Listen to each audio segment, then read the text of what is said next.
Buddhism, a non-religious religion. The religion of the Buddha is not a religion in the conventional sense because it lacks a system of beliefs, dogmas, and sacred texts. It does not believe in God, a soul, or any heaven. It does not require faith, yet still is a religion. It is a unique phenomenon in the history of human consciousness. No one can be compared to the Buddha. He said that God is merely a search for comfort, safety, and refuge. You believe in God not because he exists, but because you feel weak without that belief. Even if there were no God, you would create him. That belief arises from your weakness. It is a projection. Humanity feels limited, powerless, as if victims of circumstances, not knowing where they came from, where they will go, and why they are here. Without God, it would be difficult for ordinary people to find meaning in life. They would become disoriented without the shadow of God. God is a crutch, a comfort, a protector. They tell themselves, don't worry. God, who is all-powerful and all-knowing, understands why you are here. He is the creator. He knows why he created heaven and earth. You may not know, but he knows, so you can trust in him. This helps you feel secure. The mere idea of God is enough to reassure you that you are not alone, that you are cared for, that the universe did not emerge from chaos, that everything is orderly. The ruler of the universe has taken care of everything, and even a hair on your head does not fall without his will. Everything is planned. You are part of a grand design. You may not know its meaning, but it must have a meaning because God exists.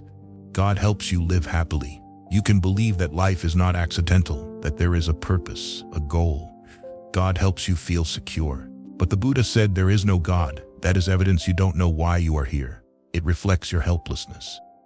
It proves there is no inherent meaning. The idea of God is created to help us live through this meaningless life.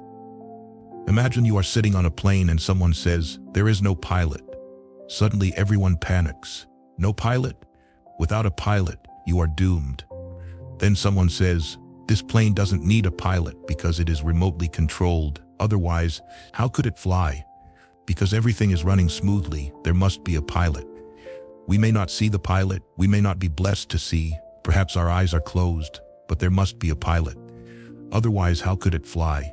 It is taken off, and it is flying smoothly, and the engine is running steadily. That is proof there is a pilot.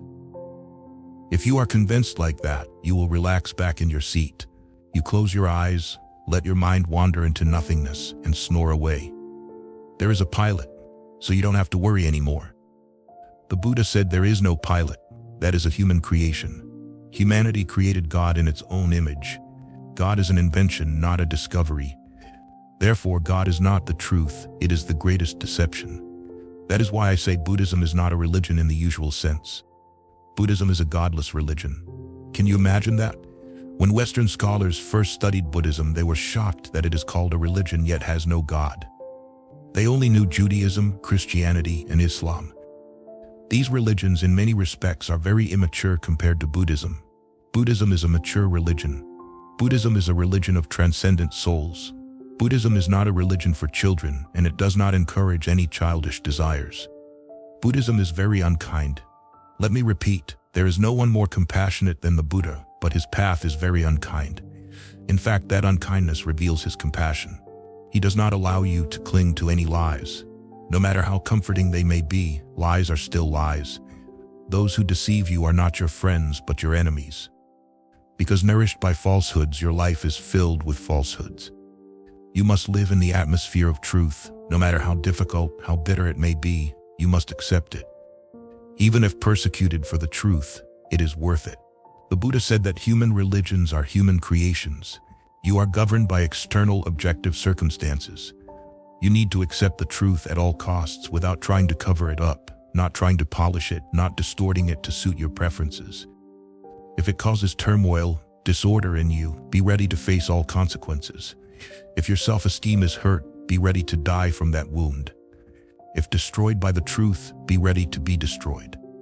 The Buddha was very unkind, but he opened the profound and mysterious gate that no one else has succeeded in doing.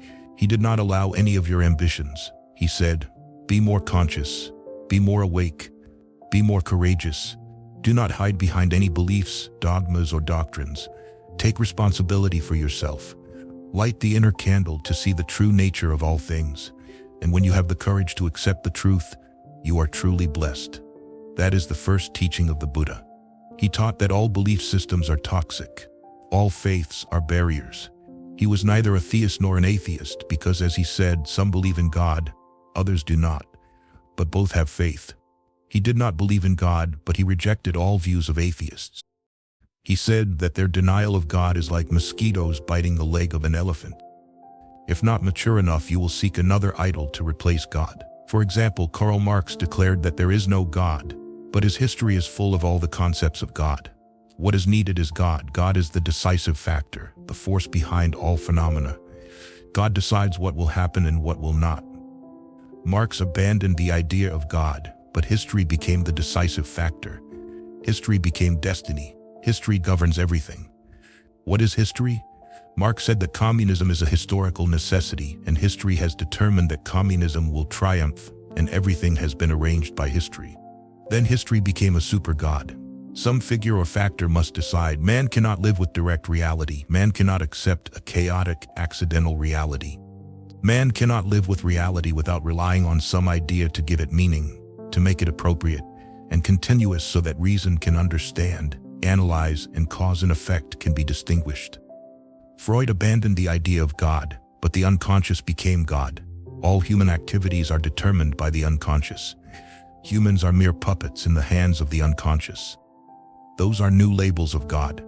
They are modern myths. Freud's psychology is a new myth about God. Old wine in new bottles. The label has been changed, the old label has been removed, and a new one has been pasted to deceive the unsuspecting. But if you analyze Freud's psychology thoroughly, you will immediately recognize that the unconscious plays the role that God used to. So why is God needed? God must be created to determine something. History, economics, the unconscious, natural selection. If man cannot have freedom, changing myths and doctrines is useless. Whether you follow Hinduism, Islam, Christianity, Judaism, it only differs in form. Your mind is still childish, still immature. You continuously seek the image of a father or some figure to explain everything, to be the ultimate answer. A mature soul does not seek whether there is an ultimate answer or not. That is why the Buddha said, "I am not a metaphysician." He has no metaphysics. Metaphysics means the ultimate answer to all questions. He never said, "I have explained the mystery." He never said, "Here, I have revealed the truth to you." He said, "The only thing I can do is encourage you, make you yearn, help you become alert, conscious, lively, so that you live a life fully conscious, flooded with light and awareness, to the extent that all questions disappear." It is not that you will find an ultimate answer to life. No one has done that. The Buddha completely rejected metaphysics. He said metaphysics is just a futile search. The first thing he did was deny God. Then he denied heaven. He said your heaven is merely unfulfilled desires, unaccomplished instincts, projected through the invisible through the afterlife. At this point, he was entirely correct. If you describe the heaven of Islam, Christianity, Judaism, you will immediately understand why he said that. What is unfulfilled in this life, you projected into the next. But whether this life or the next, those desires are no different. The Hindus say there are magical trees called kalpavriksha. If you sit under such a tree, whatever you wish will happen immediately. The West has only recently invented instant coffee. India thought of magical trees thousands of years ago, and everyone believed it. Sit under such a tree and your wishes will be fulfilled. If you dream of a fairy, she will appear. Want gourmet food? There it is. Nothing is impossible. Just a simple analysis reveals. Few are satisfied in life, and everyone spends a lifetime fulfilling their desires. How many are happy with what they achieve? So they project those desires into the future. By nature, desires cannot be satisfied, whether in the present or the future. The Buddha said, "The nature of desire is unsatisfiable. No matter what you do, you will not be content. That is the intrinsic nature of desire. Desire cannot be accomplished. Even if you sit under a magical tree, you will not be satisfied. Many times you are satisfied with what you dream of, but then you dream of other things. The cycle continues endlessly. The heavens of Christianity, Islam, Judaism, and Hinduism are just projected desires, unfulfilled desires, disappointed dreams. Of course, they comfort people a lot. If not satisfied here, you will be satisfied in heaven. Sooner or later, you will return to God. The only requirement is that you pray and trust in Him. Fear God, and your reward will be great after this life. The reward, of course, has to wait until the afterlife, because the deceitful priest cannot deceive you in this life. They know that desires cannot be satisfied, so they think of the afterlife. No one knows anything about the afterlife, so people are easily deceived. If someone tells you God will fulfill your desires right now and here, it will be hard to prove because no one has ever been satisfied right now and here. Then God will be unmasked. So they have to think of a clever plan. They say, after this life, why can't your Almighty God fulfill your desires right now? Can't your Almighty God create a magical tree right on this earth? Can't your God do anything when people are still alive? If He can't do anything now, what guarantees that He will do so in the afterlife? The Buddha said, look into the nature of desire. Observe its movement because it is very subtle. You will realize two things. 1, desire by nature cannot be satisfied. And 2, when you understand that desire cannot be satisfied, it will disappear and you will no longer crave. That is the state of peace, tranquility, and liberation. That is the state of satisfaction. Desire cannot be satisfied by desire. It can only be satisfied by going beyond satisfaction. Desire is a golden opportunity to understand the operation of the mind, how it works and its mechanism. And when you understand that, transformation will occur. Desire will disappear without a trace. And when there is no more desire, no more demands, you will be satisfied. Not that desire is satisfied, but when you transcend all desires, satisfaction arises on its own. Desire changes with time and circumstances. Religion says desire can be satisfied in heaven. Capitalists say desire can be satisfied in this life. Materialists say desire can be satisfied here. Just change the social structure, overthrow the capitalists so that the proletariat can lead. The bourgeoisie must be eliminated. That's it. If achieved, desires will be satisfied right here. Heaven can be established on this earth. Capitalists say you can be satisfied if you try your best. The West is doing that. Struggle, compete, win by any means, gain more wealth, more power. That is what politicians everywhere are doing. If you want to be happy, the economy must develop, productivity must be high. That is what scientists say. They say just a little more technology and heaven will be established. And what does your religion say? They say nothing different. They say desire can be satisfied, but not in this life, in the next. That is a very small difference between materialists and hypocrites. To the Buddha, both are materialists, and to me, both are materialists. Hypocrites and atheists are the same. There is no difference. Their attitudes and approaches are identical. The Buddha said desire cannot be satisfied. He is holy in that sense. You must understand the nature of desire. It cannot be satisfied here or anywhere else. It has never happened and cannot happen because it contradicts the essence of desire. What is desire? Have you ever observed your greedy mind? Have you thought about it? What is desire? You want to buy a house, so you struggle to get it. You sacrifice your life for it. When you have the house, are you satisfied? When you have the house, suddenly you need many other things. Then you want a bigger house. You want to be loved, and when you are loved, you want someone else. That is the nature of desire. It always precedes you. Desire belongs to the future. Desire is hope. Desire cannot be satisfied because its nature is a projection into the future. It is always on the horizon that you cannot chase. Whenever you approach, it moves back, and the distance between it and you never changes. When you have 10,000, you want 20,000. When you have 20,000, you want 40,000. The distance never changes. Regardless of whether you have it or not, desire always lurks ahead. The Buddha said, abandon hope, eliminate desire. When there is no more hope and desire, you are thrown back to the present. When there is no more craving, you will be satisfied because you are no longer deceived by desire. So when the Buddha said there is no difference between hypocrites and materialists, and he angered the Brahmins, they had never been angry with anyone like that. They tried to eradicate his religion in India, and they succeeded. Buddhism originated in India but disappeared from India because Hinduism is one of the most materialistic religions in the world. Open the Vedas and you will immediately see. Prayers, rituals, sacrifices, all are requests and demands from one God to another. All rituals arise from desire. Grant more, grant more. Grant good harvests, favorable weather, prosperous work, good health, long life. The Vedas are nothing but exaggerated desires, sometimes very malicious. The Vedas are not just requests, but also curses on enemies, like, grant my cows more milk, and let that bastard's cows die or not give milk. What kind of religion is that? Even calling it a religion is absurd. If orthodoxy is like that, what will heresy be like? The Buddha studied with many teachers during his search for enlightenment, but each time he left empty-handed because he knew no one understood the nature of desire. Those people themselves still had many desires. Of course, their desires were projected far into the future, into the next life, but the object of desire was the same. The difference is just a matter of time. Some desire things in this life, some desire things in the next life. But what's the difference? There is no difference. They all have the same desires. Desire is desire. The Buddha studied with many teachers, but each time he was disappointed.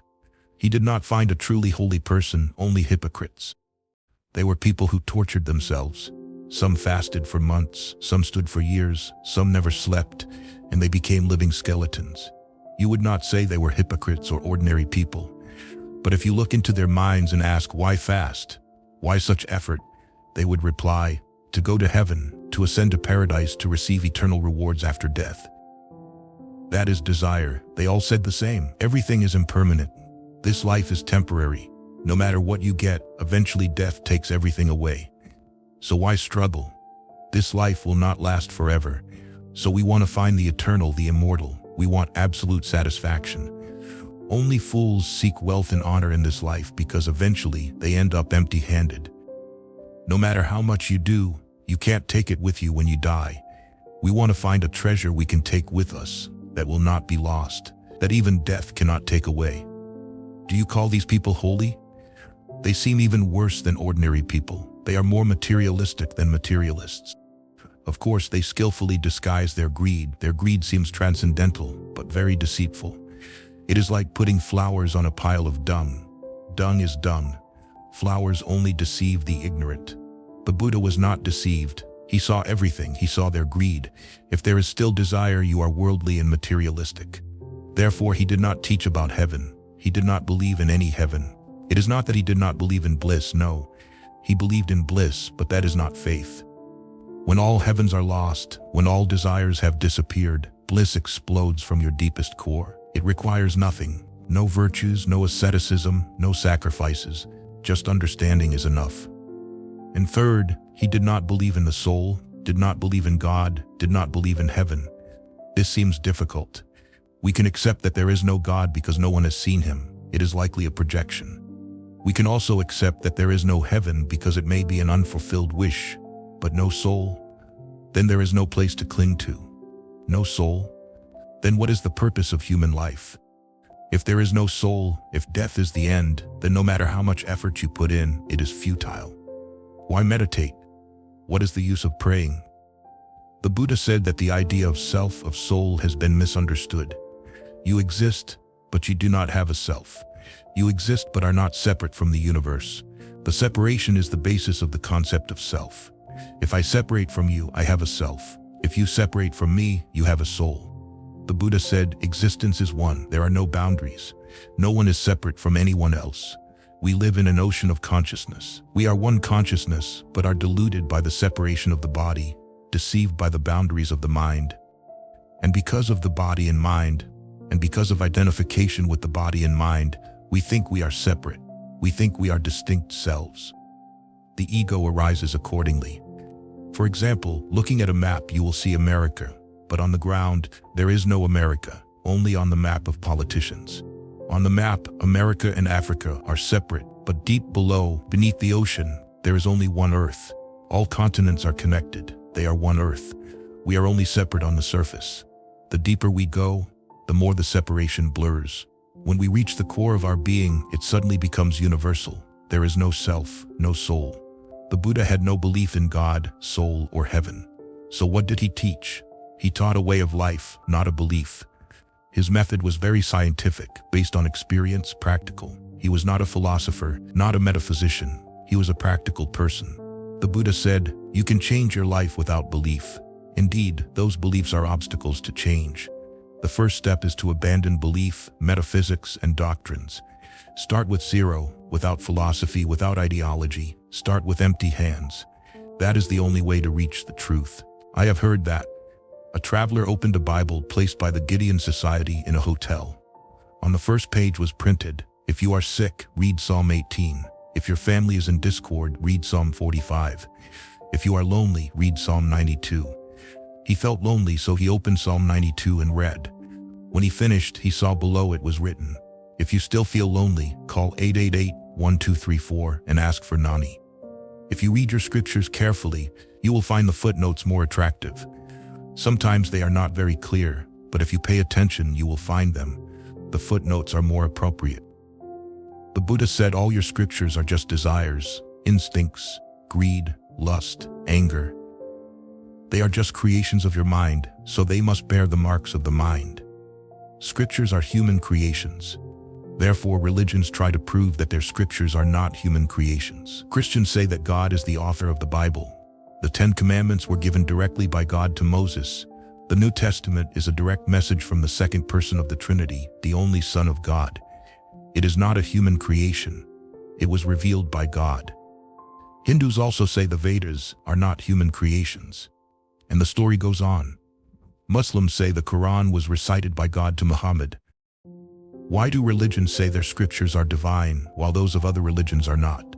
Muslims do not accept the Vedas as divine, nor do Hindus accept the Quran. Why? Because they know that anything created by humans bears the marks of the mind, of desires. The Buddha said all scriptures are human creations. He was not a fanatic. He did not belong to any nation, race, religion, or faction. He was just his own light, and what he spoke were the purest messages of truth. A friend sent me a very interesting story. Irish believers asked their religious leader to choose a place for his tomb. At that time, the Holy War was ongoing, and he could be killed at any time. 3 locations were proposed, and he chose the cheapest one, against the council's wishes. Asked why he chose such a modest place instead of the other 2 scenic spots, he replied, "My dear friends, I greatly appreciate your generosity, but I will not be there for more than 3 days, so isn't it wasteful?" Such crazy ideas will not be found in the Buddha. He would hesitate. Another who would hesitate like that is Lao Tzu. Only these 2 would hesitate. Sometimes, because of hesitation, they do not make a good impression on you. Because of confusion, you need someone absolutely confident to believe in. Therefore, you are often attracted to fanatics. They have nothing to say, but by banging the table, by shouting loudly, they give you the impression that they know. Otherwise, why are they so assertive? Some religions are so assertive that they create a sense of certainty, and confused people need certainty. When you meet a Buddha, you may not pay much attention because he is not as assertive. He does not make loud declarations. He knows more than anyone. He knows that life cannot be summarized in a statement, and any statement is trivial. No statement can fully contain the truth, so on what basis can he be assertive? He knows everything is relative. Buddha and Mahavir are the 2 most famous teachers in India. They understood the law of relativity. Einstein discovered it only recently. Einstein brought relativity into science. Before that, science was very certain, fanatically certain, absolutely certain. Science has become more humble, more honest. Buddha and Mahavira did that in India. They brought relativity into religion by saying that truth cannot be fully expressed, that we cannot assert absolutely, that at most we can only suggest. That suggestion must be indirect, it cannot be direct. We cannot point directly because it is too vast, too immense. So the one who has attained the way must hesitate naturally. That hesitation is proof of the highest alertness. Stupid people are often fanatical. The more stupid, the more fanatical. That is one of humanity's sad things. Fools are assertive, and those who know hesitate. The Buddha also hesitated. So if you want to understand him, you must be alert and open to his words. He does not impart the truth to you on a grand scale. He only guides, suggests, and that is already very difficult. I have said that the Buddha was very practical. He rarely talked about metaphysical issues. He did not beat around the bush but went straight to the point. the simpler, the better. Sometimes his words do not seem profound, but if understood, they are incredibly profound. He never beats around the bush, never shows off. I have heard that. She was just 20. He was a rising star in a famous company. Everyone thought they were a perfect match. But who would have thought the problem was about intimacy? The honeymoon had not yet begun, and she already complained to her friends. As an advertising expert, he sat by the bed every night talking about how beautiful it would be. But it never happened. The Buddha did not need to prepare. He never advertised what he was going to say. He said what needed to be said and then moved on. He said, driven by selfish desires, people chase after fame and wealth. But when they have it, they have wasted many years. If obsessed with worldly fame and forget the path, you have gone astray and your effort is in vain. It is like burning incense. No matter how fragrant it is, it will be burned by its own fire. A very simple and practical teaching. Driven by selfish desires, people chase after fame and wealth. What is a selfish desire? In Buddhist terminology, a selfish desire is a desire for oneself. But in common language, we say a desire is selfish if it harms others and you do not care about others. Even if it harms others, you do everything to satisfy that desire. You are called selfish if you do not care about others, only yourself. But when the Buddha said a desire is selfish, he meant something different. He said if a desire is based on the idea of a soul, it is selfish. For example, if you donate $1 million to build a hospital, a school, or provide food and medicine for the poor, no one would call you selfish. The Buddha said it is selfish if it has the motivation of the soul. If you think that giving a lot of money like that will bring you merit and rewards in heaven, that is a selfish desire. It does not harm anyone. In fact, you are grateful to everyone. You will be seen as a benefactor, a virtuous, holy person, full of compassion. But the Buddha would say the only criterion to judge if that desire is selfish or not is its motive. If you give without any motive, it is not selfish. If there is a motive behind it, whether you are aware or not that you will be greatly rewarded in this life or the next, it is selfish. Anything driven by the ego is selfish. If it is driven by the ego, it is selfish. If you meditate to achieve enlightenment, that is a selfish desire. The Buddha often told his disciples, whenever you meditate, after meditating, give back what you have received. Give it back to the universe. If you feel blissful, direct it to the universe and do not keep it as a treasure. If you feel happy, share it immediately. Do not cling to it. Otherwise, your meditation is just an act of the ego. The ultimate goal of meditation is to abandon the self, the ego. It is the disappearance of the self. The Buddha said, driven by selfish desires, people chase after fame and wealth. But when they have it, they have wasted many years. You may have fame, reputation, power, and be respected by everyone. But what are you doing? Are you aware of what you are doing? You have missed the opportunity to chase after absolutely useless things. You are collecting rubbish, and you are wasting your time and energy. He said if obsessed with worldly fame and forget the path. He called his path the way, the Dharma. He said do not worry about the result because the result will happen on its own. You only need to follow the open path. You do not even need a reason to seek the result. The joy of meditating, praying, giving is enough. You practice the path because you enjoy it, not because you gain merit, and do not turn it into a commercial service. Time flies like a white horse's shadow. Each moment that passes will never return. The Buddha said, do not waste time on foolish things. Fame is foolish, meaningless. Even if the whole world knows you, it does not make you richer. How can it make you happy? How can it help you become more intelligent, more alert, more conscious, more alive? Because you do not cultivate yourself, he said, you have gone astray and your effort is in vain. It is like burning incense. No matter how fragrant it is, it will be burned by its own fire. Life is like that. Every minute that passes is burned. You are always on the pyre because each moment death is closer, and each minute you are less alive. So before this opportunity passes, the Buddha said, reach the state of no self. Then there will be no death, there will be no suffering. If you achieve that, you will not need fame, power, reputation. In fact, the emptier you are inside, the more you chase after fame because it helps you fill that emptiness. The more lacking you are inside, the more you chase after wealth because it helps you forget that poverty. I often see that when people lack love, they eat like pigs. Whenever they quarrel with their lover, whenever they are not loved or cannot love, they eat all day, not knowing if it is delicious or not. Why? Why do they have to eat? Because they feel lonely, and that emptiness scares them. If you are happy inside, you will not care about fame. Only unhappy people seek wealth. If you know who you are, why do you need others to know you? But if you do not know who you are, you will want everyone to know you. You will collect the opinions of others, what they think of you. And through those opinions, you will have a distinct characteristic. Yes, that is me. People say I am smart, so I must be smart. You are not sure. And if you know clearly, why do you need the opinions of others? When looking into others' eyes, you see your face in them. You do not see your face. So you ask, please tell me who I am. Tell me that I am beautiful, that I am charming, that I have grace. Do you recognize your begging? Tell me about my body, my mind, my understanding.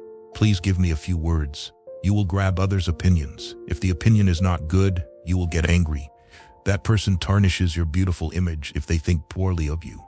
If the opinion is good, that person helps you embellish that image, and you feel more proud. You will be happy when someone applauds. Why? Because you do not know who you are, so you must seek. You ask others, who am I? Tell me. Accordingly, you rely on others. Ironically, they do not know who they are either. Beggars seek each other for alms. They also seek you for alms. It is a mutual deception. A man meets a woman and says, "You are so beautiful, so charming," and she responds, "I have never met a man as handsome as you." It is mutual deception. They might call it love, but it is just mutual deception. Both want a certain characteristic and both satisfy each other. Everything will be fine until one of them gets bored and does not want to play that deceptive game anymore. Then the honeymoon is over, and they talk about marriage. Then things are not as harmonious. The husband thinks, "I must have been enchanted." The wife thinks, "He tricked me." No one tricks you unless you are ready to be tricked. No one tricks anyone unless they are ready to be tricked, waiting to be tricked. You cannot deceive someone who knows who they are. They will laugh at your opinion. They will say, "Do not waste time in vain. I already know who I am. Say what you want. Please do not worry about me. I already know who I am." When your inner self is abundant, you will not chase after luxury, not pursue power. Psychologists find that when people feel powerless, they seek symbols of desire to compensate. When feeling powerless, someone wants the most beautiful car to compensate for that powerlessness. He wants the most beautiful car in the world. His power is gone. His masculinity is lost, so he wants to replace it with something else. He will feel delighted when the car speeds like flying, as if in the embrace of a lover. Speed gives him strength. He will identify with the car. Psychologists have observed this phenomenon for many years, that people with inferiority complexes always have great ambitions. Indeed, no one throws themselves into politics unless they have many inferiority complexes. Politicians generally are people with complexes. They want to prove their superiority, otherwise they cannot live with that sense of inferiority. What I want to say here is that what is lacking inside, you will collect external things to compensate. If your inner self is not lacking, you will relax in your bliss. Being so, you will see your beauty. Only then will you know who you are. The Buddha said, "People cling to worldly possessions and selfish passions so blindly that they sacrifice their entire lives for them. They are like children licking honey on a knife blade. The honey cannot satisfy them, but their tongues can be cut by the knife." Your desires cannot be satisfied in this life. It is a world of illusions. Nothing can satisfy, because only reality can satisfy you. Don't you see? When you dream, you open the fridge and eat to your fill. Of course, the beauty of it is that it does not disturb your sleep. Otherwise, an empty stomach would not let you sleep peacefully. The dream compensates for what you lack and helps you sleep. You feel, "I am full." You have deceived your body. A dream is a deceiver. When you wake up, you still feel hungry because a feast and sleep is the same as fasting. A feast and fasting are both dreams because a dream is not real. It cannot satisfy you. To quench your thirst, you need real water. Only reality can satisfy you. The Buddha said you always create opportunities to harm yourself, but you cannot be satisfied in this life. Sometimes you may taste a few drops of honey, sweet, but dangerous and unsatisfying. And those drops of honey are smeared on a knife blade. Your tongue can be cut. Look at the elderly. You will see them full of wounds. Their being is only wounds and sores. When a person dies, you do not see a smile in their being, only wounds that have rotted. If a person has lived without being deceived by dreams and false desires, the longer they live, the more innocent they become. When they die, they become even more beautiful. Sometimes you meet an old person who is more beautiful in old age than in youth. Bow to that person. They have lived truly an inner life full of abundance. Because if you live truly, each day you become more splendid, and the light will come to you with full grace. An aura will appear around you, and you become a temple of the ultimate, the eternal. Theory and practice must be so because life is an evolution. If you are no longer young and become ugly, it proves you have licked honey on many knife blades. You have been wounded many times. Old age becomes a prolonged suffering, and few close their eyes peacefully because few people truly live. If a person lives truly, as if a candle burns from both ends, their death will be a great phenomenon, a beauty of utmost magnificence.